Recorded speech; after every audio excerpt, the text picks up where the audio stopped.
وخلق الإنسان في أحسن تقويم وجعل لنا أمة محمد صلى الله عليه وسلم وجعل لنا خير أمة محمد صلى الله عليه وسلم قال تعالى في كلامه المجيد وفرقانه الحميد اقرأ باسم ربك الذي خلق خلق الإنسان من علق اقرأ وربك الأكرم الذي علم بالقلم علم الإنسان ما لم يعلم وقال تعالى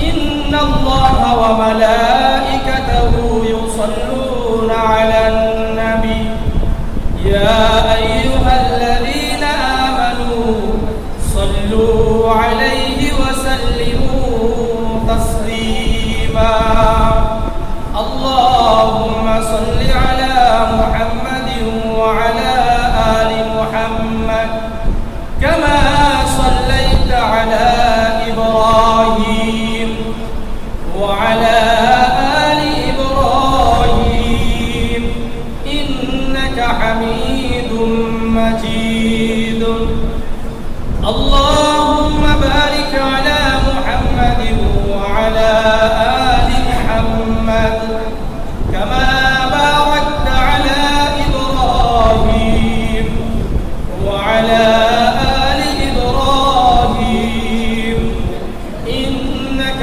حميد مجيد وقال رسول الله صلى الله عليه وسلم خيركم من تعلم القرآن وعلمه وقال رسول الله صلى الله عليه وسلم طلب العلم فريضة على كل مسلم أو كما قال عليه الصلاة والسلام সম্মানিত উপস্থিতি সর্বপ্রথম সেই মহান আল্লাহ রাব্বুল আলামিনের শুকরিয়া আদায় করছি যিনি আমাদেরকে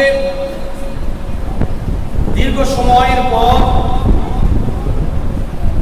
ইসলামী আলোচনা শোনার জন্য একত্রিত হওয়ার তৌফিক দান করেছেন সেই মহান আল্লাহ রাব্বুল আলামিনের শুকরিয়া আদায় করি বলি আলহামদুলিল্লাহ সেই মহামানব শ্রেষ্ঠ মানবের উপরে লাখ কোটি দরুদ পাঠ করি যার আবির্ভাবে পৃথিবী থেকে সকল প্রকার কুসংস্কার অজ্ঞতা মূর্খতা দুর্বৃত্ত হয়েছিল যাকে আল্লাহ তাআলা রাহমাতুল লিল আলামিন হিসেবে প্রেরণ করেছেন আধুনিক সভ্যতার উপকার হিসেবে প্রেরণ করেছেন যার সম্পর্কে ঐতিহাসিক উইলিয়াম মুর বলেন he was the master mind not only of his own age but of all age যিনি সর্বকালের সর্বশ্রেষ্ঠ মানব ছিলেন সেই মহানবী রাসূল করিম সাল্লাল্লাহু আলাইহি ওয়াসাল্লামের উপর দরুদ পাঠ করি বলি সাল্লাল্লাহু আলাইহি ওয়াসাল্লাম আল্লাহ রাব্বুল আলামিন দয়া করে মায়া করে আমাদেরকে দুনিয়াতে তার বান্দা হিসেবে প্রেরণ করেছেন আমাদেরকে মানুষ না করে অন্য কোনো প্রাণী হিসেবেও সৃষ্টি করতে পারতেন কিন্তু পুরা দুনিয়াকে আমাদের জন্য সৃষ্টি করেছেন পুরা দুনিয়ার যত সৃষ্টি রয়েছে সকল সৃষ্টিকে মানুষের জন্য সৃষ্টি করেছেন আর মানুষকে আল্লাহ রাব্বুল আলামিন তার ইবাদতের জন্য সৃষ্টি করেছেন এই কারণে আল্লাহ রাব্বুল আলামিন সূরাতুজ যারিয়াত 56 নম্বর আয়াতে বলেন ওয়ামা খালাকাতুল জিন্না ওয়াল ইনসা ইল্লা লিয়াবুদুন আমি মানব জাতিকে এবং জিন জাতিকে শুধুমাত্র আমার ইবাদতের জন্য সৃষ্টি করেছি একমাত্র আমার ইবাদত করবে অন্য কারো ইবাদত করতে পারবে না অন্য কারো দাসত্ব স্বীকার করতে পারবে না অন্য কারো গুণগান আলোচনা করার জন্য আমি আল্লাহ মানুষকে সৃষ্টি করি নাই জিনকে সৃষ্টি করি নাই একমাত্র আমার স্লোগান দিতে হবে তার স্লোগান আল্লাহর স্লোগান দেওয়ার জন্য আল্লাহর ইবাদতের জন্য আল্লাহর বিধান করেছে। একমাত্র ইবাদত করব কার? আল্লাহ। স্লোগান দিব কার? আল্লাহ। যদি আমাদেরকে রক্ত দিতে হয়, কার জন্য রক্ত দিতে হবে? আল্লাহর জন্য রক্ত দিতে হবে। যদি আমাদের মৃত্যু হয়, কার জন্য মৃত্যু হবে? আমাদের কুরবানিগুলো হবে কার জন্য? আমাদের সাজদাগুলো হবে কার জন্য? আমাদের তাসবিহাতগুলো হবে কার জন্য? আল্লাহর জন্য। আল্লাহ রাব্বুল আলামিন বলেন, কুল ইন্না সলাতি ওয়া নুসুকি ওয়া মাহইয়ায়া ওয়া মামাতি লিল্লাহি রাব্বিল আলামিন। হে নবী, আপনি বলেন, কুল ইন্না সলাতি, আমার নামাজ, আমার সালাত আল্লাহর জন্য। কার জন্য? জোরে বলতে হবে, কার জন্য? আমার সিজদা কার জন্য? আল্লাহ ছাড়া কাউকে সিজদা করা যাবে না। আল্লাহ ছাড়া কারো সামনে মুসলমান মাথা নত করতে পারে না, কারো বিধান মানতে পারে না। একমাত্র বিধানদাতাকে আল্লাহ। আল্লাহ বলেন, ইনিল হুকমু ইল্লা লিল্লাহ, দা ডিসিশন ইজ ওনলি ফর আল্লাহ। একমাত্র বিধানকার আল্লাহ। ইন্নাল্লাহা আলা কুল্লি শাইইন কাদির, একমাত্র ক্ষমতাধর কে? আল্লাহ। আল্লাহ। সকল জিনিসের উপর ক্ষমতা রাখেন কে? আল্লাহ। কুল্লাহুম্মা মালিকাল মুলকি তুতিল মুলকা মান তাশা ওয়া তানজিউল মুলকা মিম্মান তাশা ওয়া তুইজ্জু মান তাশা ওয়া তুযিল্লু মান তাশা বিয়াদিকাল খায়র ইন্নাকা আলা কুল্লি শাইইন কাদির। হে নবী, আপনি বলেন, কুলিল্লাহুম্মা মালিকাল মুলক, রাজত্বের মালিক কে? আল্লাহ। রাজত্বের মালিক কে? আল্লাহ। বাংলাদেশের মালিক কে? আল্লাহ। আমেরিকার মালিক কে? আল্লাহ। পুরা ওয়ার্ল্ডের মালিক কে? আল্লাহ। পুরা দুনিয়াতে রাজত্ব চলবে কার? আল্লাহ। সংবিধান চলবে কার? আল্লাহ। আল্লাহ রাব্বুল আলামিন বলেন, কুলিল্লাহুম্মা মালিকাল মুলকি তুতিল মুলকা মান তাশা, যাকে ইচ্ছা আমি তাকে রাজত্ব দিব, যাকে ইচ্ছা তার কাছ থেকে আমি রাজত্ব ছিনিয়ে নিব। আমি সরকার বানাবো আমি আল্লাহ, আবার সরকার ছিনিয়ে নিব আমি আল্লাহ। যখন মানুষ যেমন হবে, আল্লাহ রাব্বুল আলামিন সরকার তেমন বানাবে। সরকার কেমন হবে? প্রজারা যেমন হবে, প্রজারা যেমন হবে। প্রজারা লেডিস, সরকার কি হয়ে যাবে? লেডিস হয়ে যাবে। অর্থাৎ আমরা যেমন, আমাদের শাসকও তেমনই হবে। এটা আমার কথা নয়, এটা রাসূলুল্লাহ সাল্লাল্লাহু আলাইহি ওয়াসাল্লামের কথা। সুতরাং আমরা যেমন হব, সরকার তেমন হবে। এই জন্য পরিবর্তন হবে কাদেরকে? পরিবর্তন হতে হবে কাদেরকে? নিজেদেরকে পরিবর্তন করতে হবে। নিজেদেরকে যখন পরিবর্তন করব, আমাদের শাসকও পরিবর্তন হয়ে যাবে। বলেন ঠিক কিনা? এই জন্য আল্লাহ বলেন, কুলিল্লাহুম্মা মালিকাল মুলকি তুতিল মুলকা মান তাশা ওয়া তানজিউল মুলকা মিম্মান তাশা ওয়া তুইজ্জু মান তাশা ওয়া তুযিল্লু মান তাশা। আল্লাহ যাকে ইচ্ছা তাকে সম্মান দিবেন, যাকে ইচ্ছা তার থেকে সম্মান ছিনিয়ে নেবেন, যাকে ইচ্ছা তাকে লাঞ্ছিত করবেন। এই জন্য যা কিছু করব কার জন্য? আল্লাহ। আল্লাহর জন্য। আল্লাহ বলেন, কুল ইন্না সলাতি ওয়া নুসুকি ওয়া মাহইয়ায়া, আমার জীবন কার জন্য? আল্লাহর জন্য। ওয়া মামাতি, আমার মৃত্যু কার জন্য? আল্লাহর জন্য। আজকে যারা বলে রক্ত দিয়েছে আরো রক্ত দিব, এই যে রক্ত দিবেন আরো, কার জন্য দিবেন? এই রক্ত তো আমার আপনার নয়। এই রক্ত আমার শিক্ষকের নয়, আমার পীর সাহেবের নয়, আমার নেতার নয়, আমার সরকারের নয়, আমার বাবার নয়। এই রক্ত একমাত্র আল্লাহ। এই জন্য ইসলামে রক্ত বিক্রি করা কি হারাম না জায়েজ? রক্ত বিক্রি করা যাবে না। রক্ত বিক্রি করা যায় না। রক্ত দান করতে হয়, রক্ত বিক্রি করা যায় না। কারণটা কি? রক্তের মালিক আমরা না। চক্ষু বিক্রি করা যায় না, কারণ চোখের মালিক, চোখের মালিক আমরা না। কিডনি বিক্রি করতে পারবো না, কারণ কিডনির মালিক আমরা না। সব কিছুর মালিক কে? আল্লাহ। এই জন্য যদি রক্ত দিতে হয়, কার জন্য দিতে হবে? এই জন্য আমাদের পুরা ইবাদত, আমাদের দাসত্ব একমাত্র কার জন্য হবে? আল্লাহর জন্য হবে। কোনো নেতা খাতার জন্য হবে না, কোনো পীর সাহেবের জন্য হবে না, কোনো হুজুরের জন্য হবে না, কোনো আব্বা কইছে এমন কথা হবে না। একমাত্র আল্লাহর জন্যই আমাদেরকে দ্বীন মানতে হবে। দ্বীন কোনো শিক্ষকের জন্য করা যাবে না, কোনো মুরব্বির জন্য করা যাবে না, কোনো আমিরের জন্য করা যাবে না। একমাত্র দ্বীন করতে হবে আল্লাহ। কার জন্য? আল্লাহর জন্য। আজকে এই দ্বীনকে বানিয়ে ফেলেছি আমার হুজুরের জন্য, এই দ্বীনকে বানিয়েছি আমার বাবার জন্য, এই দ্বীনকে বানিয়েছি আমার শিক্ষকের জন্য, এই দ্বীনকে বানিয়েছি আমার পীর সাহেবের জন্য, এই দ্বীনকে বানিয়েছি আমার নেতার জন্য। এই জন্য মুসলমানদের বর্তমান অধঃপতন। যতক্ষণ পর্যন্ত আমাদের দ্বীন একমাত্র কার জন্য করতে পারবো না? আল্লাহর জন্য করতে পারবো না। আমাদের মাথায় টুপি দেওয়া, আমাদের সুন্নতি দাড়ি রাখা, জুব্বা পরা সব কিছু একমাত্র আল্লাহর জন্য হবে না, ততদিন পর্যন্ত মুসলমানদের অধঃপতন কেউ ঠেকাতে পারবে না। এই জন্য আমাদের মুসলমান হিসাবে আমাদেরকে পরিবর্তিত হতে হবে। এখনো সময় আছে আমাদের। আজকে আমরা যে যেখানে অবস্থান করছি আমাদেরকে পরিবর্তিত হতে হবে, চেঞ্জ হতে হবে। যতক্ষণ পর্যন্ত আজকে আমাদের মাঝে এমন একটা অবস্থা চলছে, সবাই নিজের দলের ইসলাম করে, দলের ইসলাম। তাবলীগওয়ালারা মনে করে তাবলীগ করলে ইসলাম করে, চরমোনাই পীর সাহেবের দলের মানুষরা মনে করে চরমোনাই যারা করে তারাই ইসলাম করে, যারা হেফাজতের সাথে আছে হেফাজত করলে ইসলাম করে, যারা জামাত ইসলামের সাথে আছে জামাত ইসলাম করলে ইসলাম করে, যারা আহলে হাদিস আছে তারা মনে করে আমরাই একমাত্র হকের ডিলার। আছে কি না? অর্থাৎ সবাই দলকানা, সবাই দলকানা। বাংলাদেশে যেমন নাকি বিএনপির মানুষেরা দুনিয়াতে বাংলাদেশে এই কয়েক 12-13 বছর কোনো উন্নতি দেখতে পাই নাই, কারণ দলকানা। আওয়ামী লীগের মানুষেরা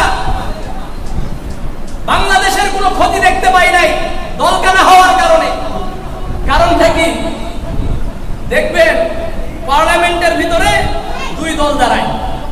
এক দল বলে উন্নয়ন উন্নয়ন উন্নয়ন উন্নয়ন উন্নয়ন উন্নয়ন, সারা বাংলাদেশে আর কিছু দেখা যায় না। আরেক দল আসে, আরেক দল বলে এই ক্ষতি এই ক্ষতি এই ক্ষতি এই ক্ষতি, পুরো বাংলাদেশকে একেবারে ধ্বংস করে ফেললো। আসলে কি তাই? এই দুটা কেন হয়েছে? একটা হলো কেন উন্নয়ন উন্নয়ন, কেন? দলকানা হওয়ার কারণে। আরেকটা ক্ষতি ক্ষতি ক্ষতি ক্ষতি, মানে বাংলাদেশ একেবারেই ধ্বংস, দলকানা হওয়ার কারণে। বাংলাদেশের যেমন উন্নয়ন হয়েছে, কিছু ক্ষতিও হয়েছে। যদি দলকানা না হইতো তাহলে ক্ষতিও দেখতে পারতো, দলকানা যদি না হইতো তাহলে উন্নয়নও দেখা যাইতো। বলে ঠিক কিনা? ঠিক তেমনি ভাবে আমাদের বাংলাদেশের ইসলামী যারা আমরা করি, আমরাও দলকানা। যতদিন পর্যন্ত আমাদের বাংলাদেশে এই যে ইসলাম প্রিয় মানুষেরা দল থেকে, দলকানা থেকে বের হয়ে আসতে পারবেন না, ততদিন পর্যন্ত আমাদের এই ইসলাম নিয়ে কোনো কাজ নাই। বরং আমাদের এমন হওয়া উচিত ছিল যে যে যেমন ভাবে করছে আলহামদুলিল্লাহ, নামাজ পড়ছে, ও তো সুদের কথা বলে না, উনি তো ঘুষের কথা বলে না, উনি তো গান বাজনার কথা বলে না, উনিও তো ইসলামের কথা বলছেন। শুধুমাত্র আমার দল করে না, এই কারণে উনি কি করে না? ইসলামেই করে না। আজকে মাহফিলগুলোতে একে অপরের বিরুদ্ধে কেন কথা হয়? কারণ উনি আমার দলের লোক না, আমার দলের বক্তা না, আমার দলের আলেম না। এই জন্য এত সমস্যা, এই জন্য কি এত সমস্যা। যদি এই জায়গায় থেকে সকল উলামায়ে কেরামরা এবং আমরা সাধারণ মুসলমানরা বেরিয়ে আসতে পারি, ইনশাআল্লাহ এই বাংলাদেশে ইসলামের পতাকা উড্ডয়ন হবে ইনশাআল্লাহ। কিন্তু যতদিন পর্যন্ত আমাদের বাংলাদেশের উলামায়ে কেরাম সহ এই সাধারণ জনগণ আমরা যারা যেই দলের মধ্যে আছেন করেন, আলহামদুলিল্লাহ সবাই কিন্তু সবার একটাই উদ্দেশ্য, সেটা হলো এই বাংলাদেশে ইসলামের পতাকা উড্ডয়ন করবে। ঠিক কিনা? ইসলামী আইন বাস্তবায়ন হবে।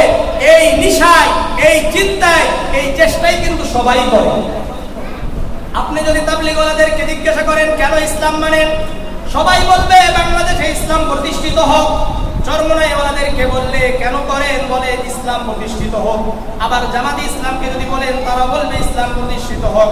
খেলাফত মজলিস বলেন, ইসলাম ও একজোট বলেন, সবাই বলবে কি ইসলাম প্রতিষ্ঠিত হোক। সবাই চায় কি চায় না? সবাই চায়। কিন্তু আমাদের সমস্যা হলো কোন জায়গায়? দলকানা। ঠিকানা দলকানা। এই দলকানা হওয়ার কারণে আজকে আমরা একেবারে এমন একটা অবস্থানের দিকে যাচ্ছি যে নাস্তিকদের কাছে আমরা খেলার পাত্র হিসাবে রূপান্তরিত হচ্ছি।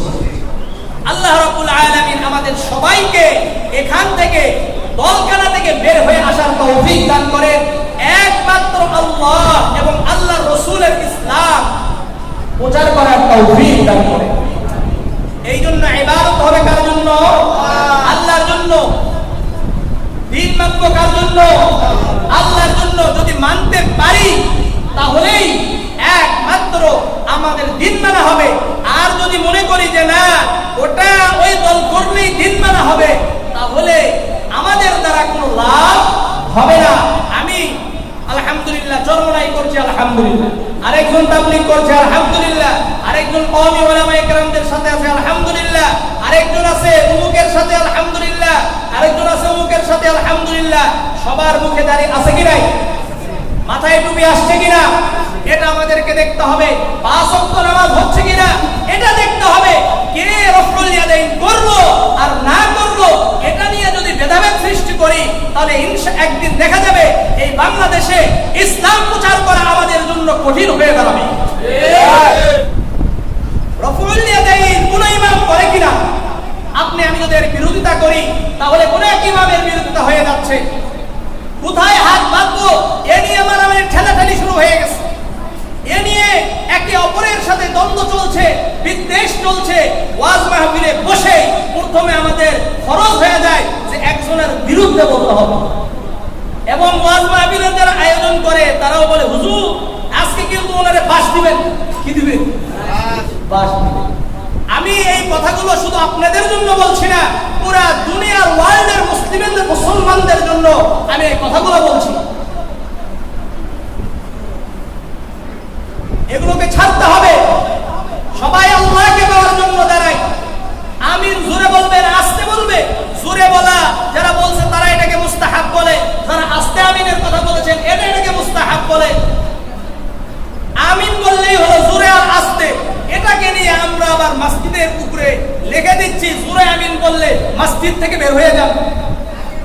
তাহলে আমি বলি কাবা শরীফের সামনে লিখে দিয়ে আসেন জোরে আমিন বললে কাবা শরীফ থেকে বের হয়ে যাবে। পারবেন? মসজিদে নববী থেকে বের করতে পারবেন? তাহলে আপনি এখানে করলেন কেন? আবার জোরে যারা আমিন বলে তারা মসজিদের ভিতরে একজন হলেও পুরো মসজিদকে একেবারে কি করে তোলে, ধম ধম করে যেন আওয়াজ হয়, এই কাজটা করে। মানে উনিও আসলে আল্লাহর জন্য আমিন বলে নাই জোরে, বরং অন্যদেরকে কি লাগানোর জন্য, অন্যকে একটু উত্তেজিত করার জন্য আমিন বলবো। মানে ইসলামটা আসলে কার জন্য নয়, আল্লাহর জন্য নয়। আমরা গেছি কোথায়? সব দলকানা, দলের দিকে, সবাই দলের দিকে। যদি আল্লাহর জন্য হইতো আমার কথা গালি দেওয়া ইসলামের কোথায় আছে? আছে নাকি? হিংসা করা ইসলামের কোথায় আছে? বিদ্বেষ ছড়ানো ইসলামের কোথায় আছে? গীবত করা ইসলামের কোথায় আছে? তাহলে আমরা আমিন জোরে বলা আস্তে বলা নিয়ে, হাত উপরে বাঁধা, নাভির নিচে নাভির উপরে বাঁধা নিয়ে এত মারামারি আর এত কাটাকাটি করা আর এত বিদ্বেষ ছড়ানো, কাদা ছোড়াছুরি করা ইসলামের কোথায় আছে? এগুলো তো নাই। বরং সবাইকে শ্রদ্ধাবোধ করে নিজে আপনি, আমরা হানাফি মাযহাবের লোক, আমরা হানাফি মাযহাব মানি, আমরা রফউল ইয়াদাইন করি না। আমরা রফউল ইয়াদাইন যারা করে তাদেরকে শ্রদ্ধা করব। আমিন আমরা আস্তে বলি, যারা জোরে বলছে তাদেরকে আমরা শ্রদ্ধা করি। যারা আমরা নাভির নিচে হাত বাঁধবো কারণ আমরা হানাফি মাযহাবের, যারা বলে মাযহাব মানি না তারাও মাযহাব মানে। মানে কি মানে না? কেউ হানাফি মাযহাব মানে, কেউ শাফি মাযহাব মানে, কেউ মালিকি মাযহাব মানে, কেউ আহমদ ইবনে হাম্বলের মাযহাব মানি না, তারা শাইখী মাযহাব মানে। কি মাযহাব?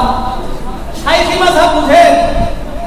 শাইখের মাযহাব মানে ওনারাও মাযহাব মানে। মানে কি মানে না? মানে। আমাদেরকে শাইখী মাযহাব বুঝেন? উমুক শাইখ বলছে, শাইখ কাজী ইব্রাহিম অথবা শাইখ আব্দুর রহমান আব্দুর রাজ্জাক বিন ইউসুফ, এইভাবে কোন শাইখের কি মানে? মাযহাব মানে। কেউ মাযহাবের বাহিরে নাই। মাযহাব কি? সাধারণ মানুষ কোরআন হাদিস বুঝে না, সেই কোরআন হাদিস যারা বুঝেন তাদের কাছ থেকে শুনে কি করে? আমল করে। এটাই মাযহাব, এটাই তাকলিদ। তাহলে তারা কি মাযহাব মানে না? তারাও মাযহাব মানে, কিন্তু কি করতে চাই না, স্বীকার করতে চাই না। এই জন্য সবার কাছে আমার অনুরোধ থাকবে যে যে অবস্থায় ইসলাম মানছেন, ইসলাম মানা হচ্ছে কিনা, সাহাবাদেরকে অনুসরণ করা হচ্ছে কিনা, এটাই দেখার বিষয়। এই জন্য ইনশাআল্লাহ আমাদের ভিতর থেকে হিংসা, বিদ্বেষ, সংকীর্ণতাকে বের করে উদারতা প্রদর্শন করতে হবে। তাহলে মনে রাখবেন ইনশাআল্লাহ এই বাংলাদেশ থেকে নাস্তিকরা পালাইতে বাধ্য হবে। কিন্তু যদি নিজেরা নিজেদের মাঝে কাদা ছুড়াছুড়িতে ব্যস্ত থাকি, একে অপরের বিরুদ্ধে কথা বলতে থাকি, একে অপরের বিরুদ্ধে কাদা ছোড়াছুড়ি করতে থাকি, আমি আপনাদেরকে বলি, বলেন তো এই যে তাবলীগের মাঝে এত বেশি কাটাকাটি হাতাহাতি করে লাভটা কি হয়েছে? আপনি কোনো লাভ দেখাইতে পারবেন না, কোনো লাভ হয় নাই, বরং আমাদের ইসলামের ক্ষতি হয়েছে। ইসলামের কি হয়েছে? ক্ষতি হয়েছে। সাধারণ মানুষ এখান থেকে এটা নিয়ে কি করেছে? অনেকে ইসলাম থেকে দূরে সরে গেছে। যারা তাবলীগ করতো, নামাজ পড়তো, অনেকে নামাজও ছেড়ে দিয়েছে। এদের ভিতরে সমস্যা আছে কি না? আছে। এই যে আমাদের মাঝে দেখবেন দুই একজন দুটা ভুল কথা বলেছে ওয়াজ মাহফিলে, এটাকে নিয়ে আমরা আরেক দল ট্রল করি। ট্রল করে লাভ হয়েছে কি? যাকে নিয়ে ট্রল করছে শক্তি আরো বাড়ছে না কমছে? বাড়ছে, লাভ নেই। এই জন্য বিরোধিতা করার মাধ্যমে কখনো কোনো সমাধান সলিউশন আসে না। যদি কারো সলিউশন অর্থাৎ সমাধান করতেই চায়, ইসলাহ করতেই চায়, তাহলে বুকে টেনে নিয়ে আসতে হবে, বুকে আনতে হবে, ভালোবাসতে হবে, দরদ নিয়ে কথা বলতে হবে, ব্যথা নিয়ে কথা বলতে হবে। ইনশাআল্লাহ পরিবর্তন হয়ে যাবে, পরিবর্তন হয়ে যাবে। যেমন আব্দুল খালেক শরীয়তপুরীর নাম শুনছেন? বড় বক্তা না? ওনার নামে অনেক বিভ্রান্তিকর কথা ছিল কি ছিল না? আমি আজকে এবং গতকালের একটা পোস্ট দেখলাম যে রাবিতাতুল ওয়াইজিন থেকে উনি যেহেতু আল্লামা খালেদ সাইফুল্লাহ আইয়ুবী সাহেবের সাথে ওনার খলিফা অর্থাৎ এখন ওনাকে শায়েখ মানে, আলহামদুলিল্লাহ ইনার কারণে বুকে টেনে নিয়েছেন। এই জন্য আব্দুল খালেক শরীয়তপুরী সাহেব দামাত বারাকাতুহুল আলিয়া উনি বলেছেন, আগে আমি অনেক জায়গা থেকে টাকা নিয়েছিলাম, অ্যাডভান্স টাকা নিয়েছিলাম, অগ্রিম টাকা নিয়ে পরবর্তীতে মাহফিল করতে পারি নাই। যাদের মাহফিলগুলো আমি করতে পারি নাই তারা ডকুমেন্ট সহ রাবিতাতুল ওয়াইজিনের মহাসচিব হাসান আল্লামা শায়েখ হাসান জামিল সাহেবের সাথে যোগাযোগ করলে এই টাকাগুলো ফেরত দেওয়া হবে। এখন দেখেন উলামায়ে কেরামরা যদি তার বিরুদ্ধে কথা বলতেই থাকতো, তাহলে ওনারও কিছু একটা দল তৈরি হইতো, উনি কখনোই আর এদিকে ফিরিয়ে আসতেন না, আসতেন। কিন্তু উলামায়ে কেরামরা তাকে বুকে জড়িয়ে নিয়েছেন। আলহামদুলিল্লাহ এটার দ্বারা লাভ হইল কি? উনি নিজেকে সংশোধন করে নিয়েছেন। এখন আর অগ্রিম অ্যাডভান্স টাকা নেন না। আগে যেমন নাকি বিভিন্ন কোরআন হাদিসের কোথাও নাই কিছু বানানো গল্প বলতে, এগুলো কি করে দিয়েছেন? বাদ দিয়েছেন। কোরআন সুন্নাহর আলোকে কথা বলার জন্য চেষ্টা করেন। হাসি ঠাট্টাকে উনি কি করেছেন? পরিহার করেছেন। কারণটা কি? কিসের মাধ্যমে? যখন উলামায়ে কেরামরা বুকে টেনে নিয়েছেন, দরদ নিয়ে ব্যথা নিয়ে কথা বলেছেন, পরিবর্তন হয়েছে। আজকে আমরা একে অপরের বিরোধিতা করছি। বিরোধিতা না করে যদি আমরা বুকে টেনে নিয়ে এমন বাংলাদেশের কেউ নেই যাকে বুকে টানতে চাইলে বুকে